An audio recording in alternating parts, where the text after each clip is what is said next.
And good morning, and welcome to Unfiltered Vision News, bringing you the news unfiltered Monday through Friday. Thank you so much for joining me here this morning, and thank you for everyone joining me this morning in the chat. Thank you, Spud.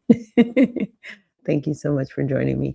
And with that, let's get into honoring God with our body. God, please guard our mind and our thoughts. God, help me to fix my thoughts on what is true and honorable and right and pure and lovely and admirable. So I will think about things that are excellent and worthy of praise. God, please protect our ears and help us listen to your voice. God, help me to be quick to listen, slow to speak, and slow to become angry. God, please protect our eyes from sin's damage. God, I make a covenant with my eyes not to look lustfully. God, please speak life over our mouths. God, set a guard over our mouth. Lord, keep watch over the doors of our lips. God, please help our hands to serve generously. God, help me to give to everyone and especially to those who belong to our family in the faith. God, please protect my reproductive organs and help us to honor you, God, with purity. God, help me to honor you with my body. And God, please protect our feet as we walk along your path. God, let your word be a lamp for my feet and a light on my path. And if this is the first time you are joining us here on Unfiltered Vision News, this is something that we definitely try to say daily as we get our day started. So again, thank you for joining us. We're going to get into our topics on X. This one I came across as very interesting. And, I know a lot of times in politics, people are like, oh, they're just being hyperbolic and they're just being over the top. I don't think this is being over the top or hyperbolic. I think this is definitely a warning, and we need to pay attention to it. So let's check it out.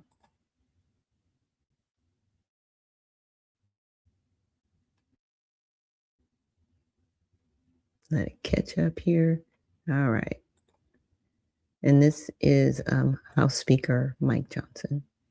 Thank you, Mr. Leader. Thank you, Carlos Jimenez, for sharing your incredible life story. Thank you to Chairwoman McClain. We're a little more animated these days than normal. I brought a little fire to our House Republican Conference meeting this morning because I feel like Carlos does. I believe everything is at stake right now. This isn't campaign rhetoric. It's not hyperbole. You see what's happening around America. I am often reminded these days of the writings of the founders, the warnings of the people who put together the principles that made us the greatest nation in the history of the world. They warned us against times like this. In more recent times when we were kids, in the 80s, Ronald Reagan used to remind us all the time. You hear me repeat it. You have to understand freedom is never more than one generation away from extinction. It is not passed along in the bloodstream. Reagan said it must be fought for, must be protected, it has to be taught, passed along to the next generation, so that they too will understand these principles that hold us together. I'm somewhat of a historian. I'm a constitutional law attorney. I know many of you we're all amateur historians here. You must be if you work on Capitol Hill. You watch and follow these developments.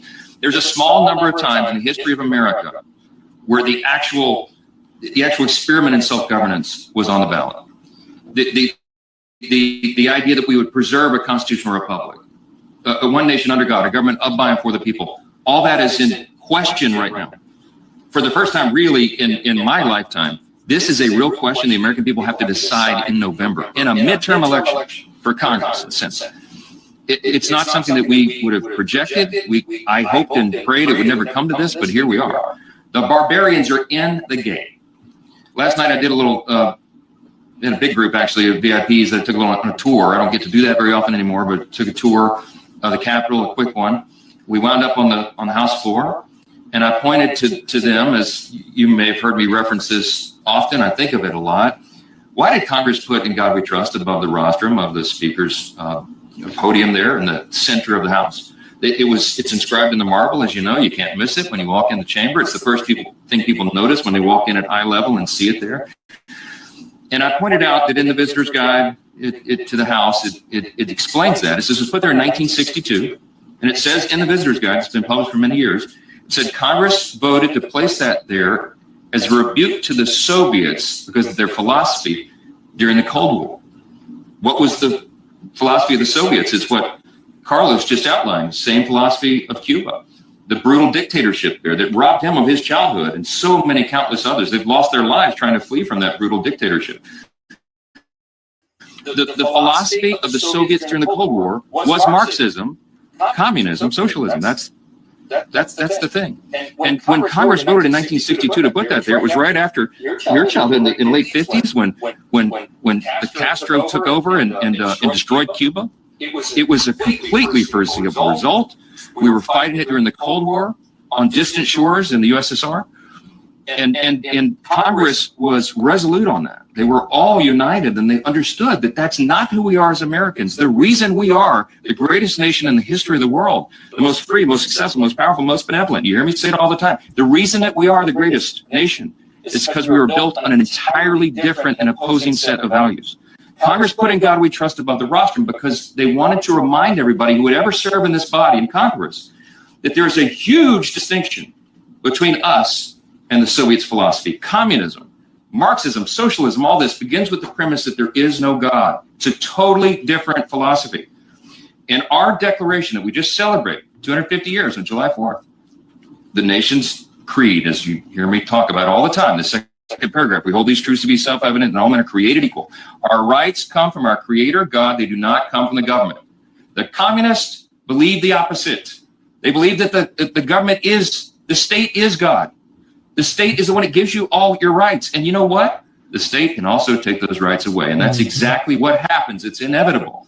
Communism and this philosophy has led to the murder of tens of millions of innocent people in the 20th century alone. It is a nightmare. It is a trail to certain death, okay? And that's why we're speaking in such stark terms, because we need America to wake up. We're not even, look, 35 years ago, Republicans and Democrats in Congress, when I was coming up in the Reagan years, they were fighting communism on a distant shore. Now it's here. But in Congress, they all agreed on that. They obviously knew that we had to fight communism. And so what they were doing here for domestic policy, that was foreign policy. Domestic policy, they were arguing over, marginal tax rates and the shades of regulation and how large the government should be. There wasn't a huge difference, a chasm between the two parties. Those days are gone. Right now, domestically, we are arguing, we are debating, we are fighting. The election will be over whether we're going to maintain our freedom in a constitutional republic, the greatest experiment in self-governance in the history of the world, the longest surviving constitution on the planet, the nation that everybody wants to emulate, and everybody wants to come here. We have to seal our borders so they won't flood over them. We're the only nation in the world that has that distinction. We're the last great superpower. We are the greatest nation in the history of the world. We are fighting right now in Congress over whether we're going to maintain our status as a constitutional republic, or we're going to trade that in, dismantle the foundations, and go down this dark road of death to communism. That is the question on the ballot this fall. Now, DSA published their platform. I hope you're all covering. I hope you're writing in depth about their platform. I read it out at an event a few weeks ago, and they made an ad mocking me reading their platform. Now, they didn't put the clips with the worst parts of it. Representative Jimenez just told you, Carlos told you that, well, of course they want to pack the Supreme Court, and they want a unicameral legislature. They want the House to run everything, abolish the Senate, because they believe the House would be run by Marxist communists. They'll be able to run the table on everything. They want to remove the president. What they also want to do is abolish all borders. They don't want any borders. They want mass amnesty granted to anyone who can come onto our shores without exception, even for terrorists and hardened dangerous criminals. Okay? They don't want prisons. It's in their platform. They want to remove the carceral state, they said. No prisons. They don't want to fund the police.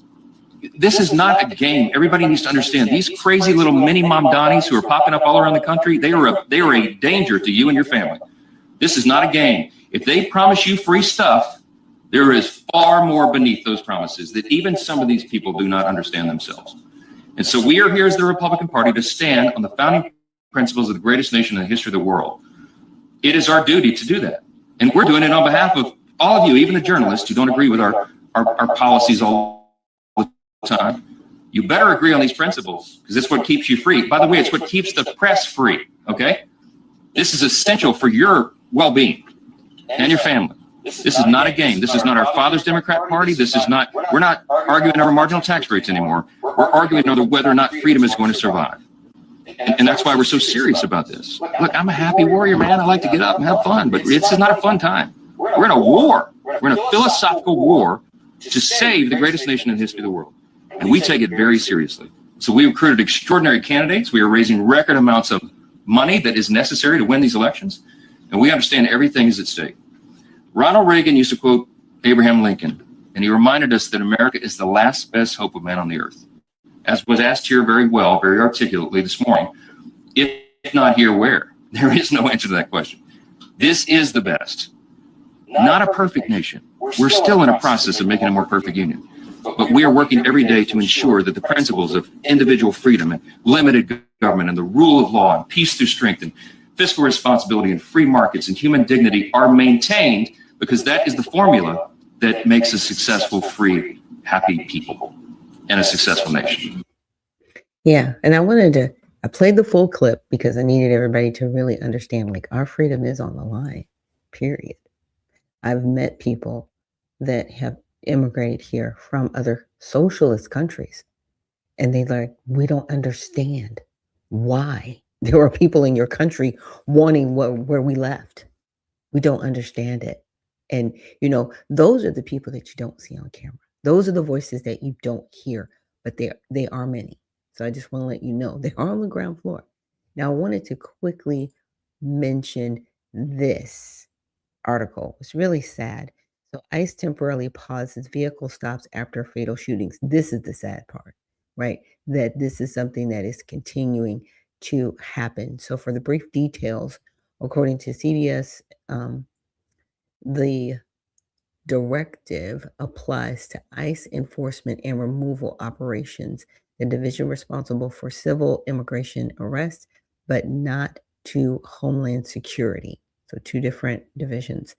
ICE may stop cars in cases involving serious criminal targets, according to CBS Customs Border. But Border czar Tom Homan told Fox News, which leans right, that the instruction isn't a policy change, but a temporary pause while ERO, which is enforcement of removal operations, officers receive additional training on vehicle stops. I know I talked to you guys a year or so ago about some of these individuals being customs and border protection. They're a lot different than immigration customs enforcement. The customs border protection, CBP, they're like, paramilitary. They don't play. They're just like, we're giving you one warning and then we're breaking your glass and we're dragging you out of your car. Like they're not police officers. They're military. I'm just saying. And so they go in. And the general public is like, well, we don't understand why they're being so forceful. And that's where the training is going to be coming in. So we're definitely praying for the families who have lost loved ones. And unfortunately, some people have been lost that weren't the primary target. They had, I should say, they knew the target, the person that lost their life, but they weren't the target. So again, we're praying for those families and definitely just praying for our country that we just get some realignment. I mean, we're celebrating 250 years, but most countries, unfortunately, they dismantle in 200 years. So we're 50 years past that mark, but freedom is worth fighting for. So we have to make sure that we stay focused. And with that, we're going to have some more happy times because this is Women in Wellness Wednesday. And I do have a special guest. I know I haven't had a guest in a while, so I'm really excited to bring her on. And she has founded this company called Shrunk. So I'm going to let her introduce herself and we're going to get into some topics. But I'm really excited to have her on. Let me bring her on to the stage. Good morning. Can you hear me okay? Your mic, yeah, there you go. Can you hear me okay? Can you hear me? I Yes. can't hear you. Okay, I can hear you. I can't You hear can't you. hear me? Oh Mm-mm. no. Okay, let's see. How should we I do could this? before you put the article away. Oh. All right, let me do this. Let me get rid of that. Can you hear me now? That's weird. All right, I've got my communications. I got my default communication. Okay, can you hear me now? Yes? No? Can you hear me? Put thumbs up. Okay. You can't hear me. Okay, so what I'm going to do, I'm going to take her off stage and then I'm going to bring her back on stage. Hopefully that might help. We'll see. Can you hear me now? Yes, no? Can you hear me? I can't hear you. You can't hear me? Okay. I'm going to have to. I could hear you loud and clear when you had the article up, but as soon as you put the article away, your sound went away. Sound went away. Okay. Um, Let me see. Can you because I don't have to I hate to drop you. Can you I'm gonna drop you. Can you reconnect? So I know we're trying to do this. So I'm going to remove her again and see. Add to the stage. Add myself back to the stage. Can you hear me now? Now I can hear you. Okay. I don't know what the technology, you guys. You know how we do here. Okay. I'm the only one here. I'm it. So when you're And talking it to is me, you're talking to the 7:30 in the whole morning. right. You're talking to the whole production team. That's me. Well, good morning. Good morning. Good So morning. thank you for waking up so early to join us this morning for Women and Wellness Wednesday. Could you please just introduce yourself and tell us a little bit about you? My name is Kimberly Derry, and I just moved here to St. Mary's from Woodstock, Georgia, to be closer to my granddaughter. I have three granddaughters that live here, and my daughter. And I'm just a happy grandma of six and living my best life. Yeah, she looks good now. Look, this is how they make us now. Because I'm a granny too. Look, this is how they make grandmas now. Okay, just let That's you know. right. That's right. Grandma of But six. I'll be 50 this year. ooh, get it, mama. Get it. Looking good. Looking Thank you. good. Thank Now we met at the July 4th, 250th celebration, and I saw your business that you have called you. Shrunk. Could you share with our audience a little bit about your company and just kind of how you started Shrunk? Sure, sure. So it's called Shrunk 3D, and I started about 2 years ago. I was just looking for a franchise to buy, and I came across Shrunk 3D. And when I found out what it was they did and the emotional appeal of it, I was hooked. So this is a statue of me. It's a little faded because it was in the sun, but this is me. And both of my girls started playing fast pitch softball when they were 4 years old. My oldest daughter that lives here ended up going on to get a full ride scholarship to Georgia State. So that's how long she played softball. And I started thinking, if I had a trophy, a statue of her for every team she played on, every uniform she wore, her messy hair and dirty face, I could have watched both of my girls grow up playing softball, and I would have still had those memories on my wall right now. But instead, we threw away about 100 trophies that all had that same little girl with the golden bat and the golden Yeah. ponytail, and they were wasted. And now all we have are those flat photos that are in a book or stuck in our phone somewhere. And I thought, well, I missed out on that. I can't do that for myself anymore. But if I can give that to another mom or dad or grandparent to be able to have that memory frozen in time, in 3D, something that you can display on a shelf and be a conversation piece. I wanted to be able to do that. And so I just immediately fell in love with Shrunk 3D. And then the possibilities just started unfolding and became endless. And I'll show you a few more examples that I have. We do a Okay. lot of cosplay. And so this is one Oh, girl that's so cute. that came and she did, her pose. We do a lot of military. So here's Wow. That's military cool. mom. We do obviously a lot of Aw. sports, which is why my some of my statues are a little Mhm. faded. But imagine your child in Mhm. their uniform with their their stature. Um, is also me. I made a little shelf sitter that sits on the shelf, but that's Yeah, me. And they're so cute. then we do pets. Very cool, especially for So, pet owners, because fur babies are real. oh, absolutely. And once you have them like this, they're immortalized. We can do it from photos.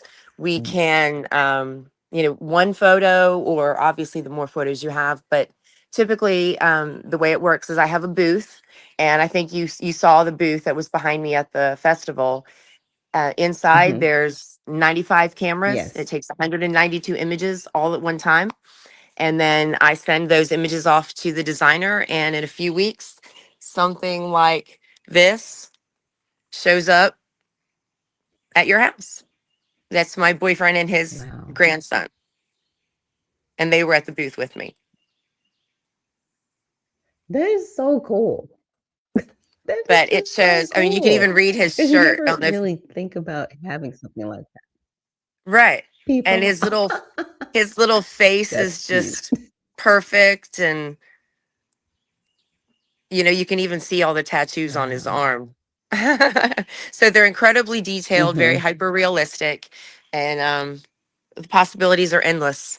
I did my daughter's cake topper for her wedding. Her and her fiance at the time, but put them on top of their wedding cake, and just all kinds of things that you can do to capture that memory in 3D. Yes. Now the one that really stood out to me was they were the tiny ones that had the QR code on the base. That was Oh so yeah. inventive. I I was didn't I like, didn't I didn't "That bring is one of them cool." out with me, but we call those, there are our business cards essentially, and it's a 2-inch statue, and Mhm. the QR code on the bottom links to your website, your personal information. And so, people hand out business cards all the time. And if you walk around festivals, you see them laying on the ground or sitting by trash cans left on tables. But when you give Right. somebody that little 2-inch statue of you representing your business, or, in your uniform or whatever, they're going to remember that. They're going to hold on to that. And they're not only going to remember it, but they're going to show it to their friends. And so it makes a Yeah. great business card, but could also be a birth announcement, wedding invitation. There's the possibilities are endless Mhm. on what you could use that QR code for. So you just have to get creative Yeah. and step into the 3D world, because that's where it is now. Right, and thank you. I mean, I'm just like I said, I was so impressed. I was like, "Oh, I gotta have you on the show to talk about this, to Well, tell other thank you. people because I had never really heard about it until I saw your booth, and I was like, Mhm. "This is amazing." Because to your point, it's different and it's immortalized, and people get, like, things like tchotchkes and different memory, you know, Mhm. displays to have in their home, but to have something like this is so unique and personal. Which is And wonderful. There was one that you showed me that was, from a picture of somebody who yes. had passed away, and they didn't Mhm. have the back to. Could you explain a little bit about that one? Right. So that we call that 2D to 3D, where you can upload a photo, and our designers will take, one photo or however many you can send in, and they will recreate any of those parts of that person that are missing. So that one statue that you're talking about, we only had a front facing Mhm. photo. So our designers had to recreate the entire backside of him, recreate his, clothing, and what they can Right. imagine that that person would have looked like. So obviously the more photos you can send in of that person, the closer those characteristics can be. But when you held that statue next to one of the other ones, you really could not tell a difference, Mm-mm. that it had only been from No. one photo. Right. Absolutely. Absolutely. So today I wanted to really just talk about family wellness because as you said, you moved from Woodstock, Georgia to St. Mary's. If anybody knows Georgia, Woodstock is not close to St. Mary's at all. It's a few hours away. It's actually further than from where I moved from. I moved from McDonough. So I was 4 Okay, hours. yeah. you Yeah, were so you were yeah, closer five to and a half. 6 or 7. Yeah, almost 6. Okay. So, yeah, but let's just talk about family wellness and just where you see it's kind of a new day, grandmas, we look good today. But our children, sometimes they just need us around, and that kind of wellness is important. So I just wanted to let you share about that. Well, family is the most important thing. I mean, we don't get to pick our family. I guess in a way we do, but we pick our friends. But our family is there's just a bond between family. And I lost my mother when I was 24 years old, so almost Mm, 26 years ago. I lost my mother, and my children were 2 and 4, and they didn't really have much of a grandparent influence growing up. And it was very important to me because I know what kind of a grandmother my mother was, but my girls, they mhm, don't remember that. right. And I want them to know what a grandparent is supposed to be like, what that grandparent bond should be, so that when they become grandparents, they can continue that Mhm, on with their children. And I've watched so many members of my own family that have drifted away. I myself have drifted from certain family members, and it's hard and it's painful. And mm, to have your children and your grandchildren close, um, it's just a feeling that like no other. And I have another daughter and two grandsons, with a third on the way, granddaughter on the way, that live in New Mexico. And it's very mm, hard to watch them grow up on technology. But mhm, I had this opportunity arise to be able to come be a grandma, and I had to. I had just bought a house 6 months ago, just getting settled and uprooted again, left everything, and came to St. Mary's because family is what's important. I know, 'cause it wasn't funny, but I was like, "So, how long you been here?" You're like, 4 days. I was like, "What?" Yeah. I'm still sleeping on an air mattress. I just closed on my house on Monday. Oh, So congratulations for thank closing, because you. at that time we had spoken, you hadn't even closed on your house yet, but you were We're just like, close. "You know what? We're doing this." We're And doing that's it. that's the passion. Yeah, that's the passion that, you know, we need to have in this day and age, because people are so disconnected in reality. And what I mean Mhm. by that is, it's like, I'm glad we have the technology like what we're doing right now, right? I didn't have to invite you over to the house and set up the cameras and all this stuff. We're doing this. Like, technology is helpful, but we shouldn't Mhm. rely on it so much to the point where we're not having that human contact. Because you could have said, well, Absolutely. you guys, I just did this, I just did that. I'll come down and visit you. We'll create a schedule. You were like, nope, I am here. Okay. Absolutely. I've We are I've doing missed this. out on so much already.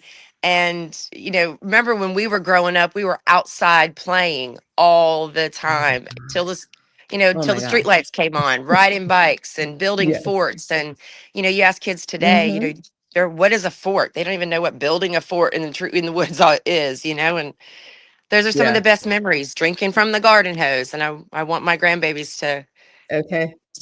to experience that. It's so funny. My husband and I, we were talking about that the other day. I was like, we just figured it out growing up. We didn't Yeah, really ask questions. We just, we got home before our parents got home, because I was a latchkey kid. And we didn't have keys. We just figured it out. Yeah, the that's water right. might We have didn't been have warm Chat from the water GPT. hose. Right. We just figured it out. And, there were some stay-at-home moms, and, God just blessed me to be in a wonderful community where the moms that stayed home, they just invited us in, or they brought stuff out to us, because they knew, okay, we know this parent's working, we know that parent's going to be home soon, and we just want to make sure that you guys are okay. Right. Absolutely. There It was was a a time when community. community was just, yeah, we just wanted to be okay. And you Right. didn't really have to worry about people hurting one another, right? Right. The way you do now. And it's just like, living here in St. Mary's, it's just been a dream, in my opinion, because everybody's in that mindset to just Right. be community and just Right. take care of each other. And I'm so Absolutely. And grateful and for that's it. one of the things that helped draw me here as well. was Mhm. to hear my daughter talk about that and the way she talked about the community. And I feel very blessed in my life. I've been through a lot of things, but have been blessed very Mhm. much along the way. And if I can, you know help someone else or give back in some way, I really enjoy doing that. And being in a small community, um, it can help foster that. Yeah, which is good. Well, I'll let you have last words. Well, I just wanted to say thank you for bringing me on and for talking to me at the festival. And I am so happy to be here in St. Mary's, and I hope to be shrinking St. Mary's very soon.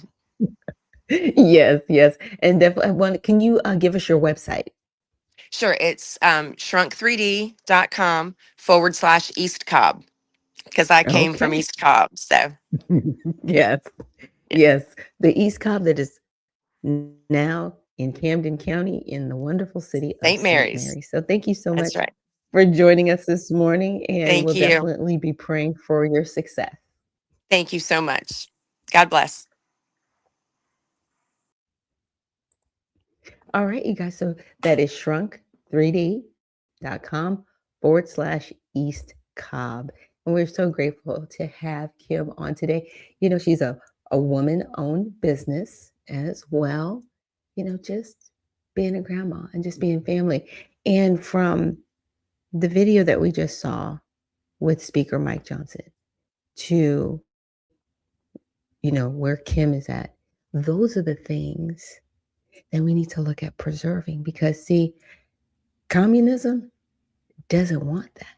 Communism does not want people to actually compete with the government. They want people to look as government as their God, as their supreme leader, as the all knowing and all being. And there are people that fled from that. And we need to truly keep that in prayer that we do not want that here in this country. And the only being that can save this country is God. That's it. It's God. That's it. We as people, right? We need to make sure that we are doing the right thing, that we are voting for people that hold a value of freedom. They may not believe in God, okay, but you do hold the value of freedom. You do understand freedom and understand that there are individuals on the ballot that say, we want to give you all this free stuff. Well, those things that are free come with control. That's not freedom. That's communism. And it leads to death and destruction. Because can somebody tell me how successful Cuba is? You can't because they aren't. Anybody buy something from Cuba? Do they make anything in Cuba? I haven't seen anything come from Cuba. Do they have a GDP? How do they exist? Yeah, it's that. It really, really is. I don't want to live in Cuba and I don't want to become Cuba. And that's what's on the ballot for this midterm. So thank you guys so much for joining me here on Unfiltered Vision News for our Women in Wellness Wednesday. And remember, stay well, stay focused, and stay unfiltered. We'll see you in the next one.